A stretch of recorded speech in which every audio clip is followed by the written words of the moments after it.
Zdravo svima! Danas ću sa vama podeliti nekoliko sjajnih načina kako da sačuvate povrće i voće u zamrzivaču, čime ćete uštedjeti vreme i novac, a istovremeno uživati u ukusnim plodovima leta i tokom zime.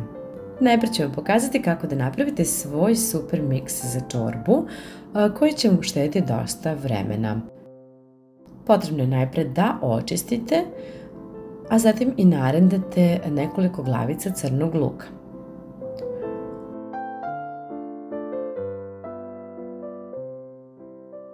Stavite luk sa strane, ovo je baš sočan, pogledajte koliko vode je izašlo iz njega, a mogu vam reći i da opasno peče, odnosno da opasno peku oči od ovog luka. Šargarepa je također lepa mlada, baš sam fino našla i nju ću da ovako oljuštim, a zatim iseckam krajeve i isto tako narendam.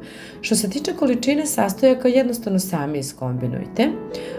Pre nego što ću da narendam šargarepu, ubacila sam je na kratko u vodu i oprala.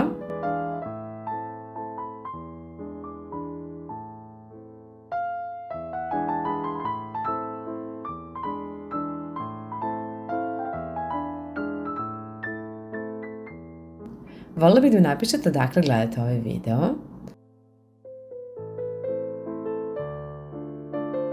Kada ste narendali šargarepu, dodajte je u luk, pa sve promešajte.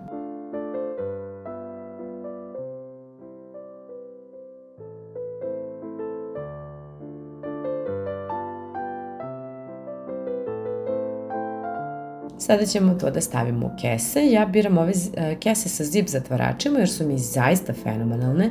Ove konkretno kupujem u Pepku, ali možete ih kupiti po većim marketima. Također sam vidjela da ih čak ima i po kineskim radnjama, a imate i da ih poručite sa onih aplikacija tipa Temu ili AliExpress.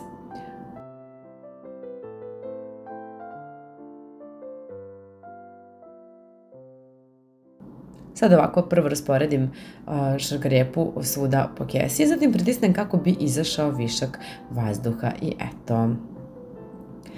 Sada ću najpred da pripremim ovu tikvicu koju sam prethodno oprala, zatim da je isečem. Možete naravno i ljuštiti, ja ću da je isečem na kolutove.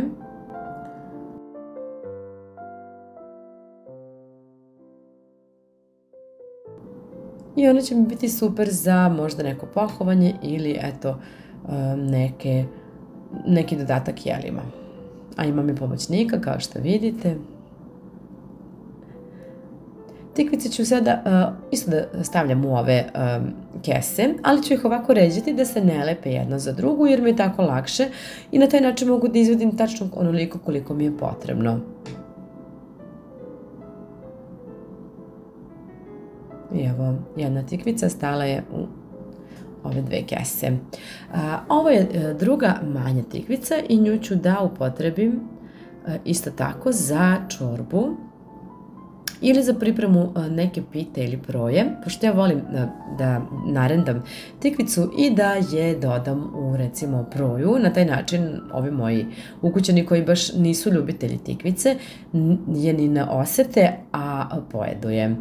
Isto tako ću da jednostavno samo istisnem, nisam je solila, samo tako ću da je zamrznem. Došle su na red i babure. Ovo su neke manje, ali stavit ću još nekoliko tura, ovo je za sad samo ovako. Potrebno je naravno da očistite papriku od peteljke i da istresete semenke.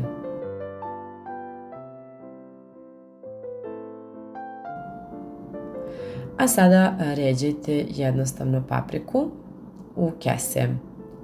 Ovu papriku nije potrebno kuvati, možete ovako, ja je ovako ređam i posle punim kada poželimo recimo punjene paprike da jedemo, a kada im vreme nije. Zatvorim zip kesu i ovo je također spremno.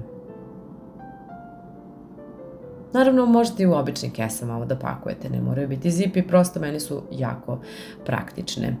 A sada ću da sačuvam i nešto paradajza.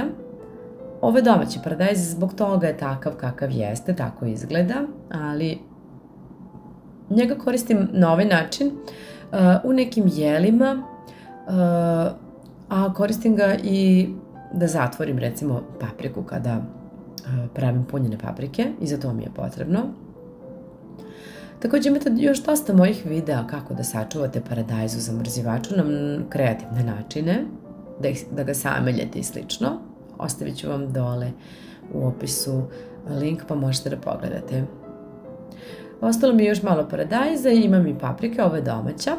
I sada ću da lepo očistim papriku, iseckam paradajz i da napravim još jedan miks za recimo sataraš ili za neko jelo, pošto mi volimo. Dodat ću i naravno luka, sve promešati, pošto volimo ovakvu vrstu jela.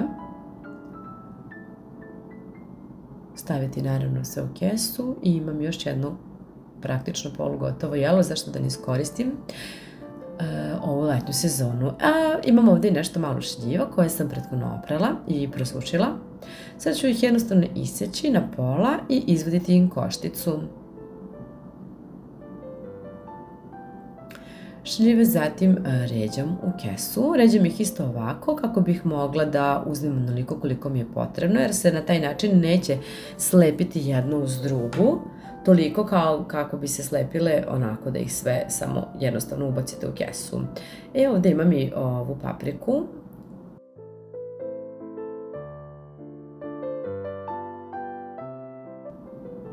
Koju ću također da koristim za punjenje, ali ću prethodno naravno da je očistim i da je ubacim na kratko, bukvalno na minut, dva, u ključalu vodu. Samo malo da omekša, ne ništa znači duže, jer ću moći na taj način da je lakše spakujem u kese i u zamrzivač i neće mi zauzimati puno prostora. Evo pogledajte minut, dva i ona je već mekana dovoljno da može da se lepo spakuje. Izvadit ću je i ostaviti par minuta da se malo ohladi. A zatim i nju spakovati u kese. Pogledajte kako se lepo sada slaže, a i dalje ima onu tvrdoću da možete da je napunite kada budete željeli. I eto, ovdje sam pripremila sve i svašta za zamrzivač. Ovo je jedna neka manja tura. Ovo je super ako imate manje zamrzivače, recimo ako imate manjeg prostora, jer na ovaj način ove kese možete jako lako da složite i neće vam puno zauzeti, kao što vidite. Ja se iskreno nadam da će vam se ovaj video dopasti i da će vam biti od koristi. Ako volite ovakve videe, imate ovdje jednu playlistu sa raznim idejama i načinima kako možete da zamrznete voće, povrće, pa čak i meso i da sebi uštedite vreme. Puno vas pozdravljam i želim sve najbolje. Ćao!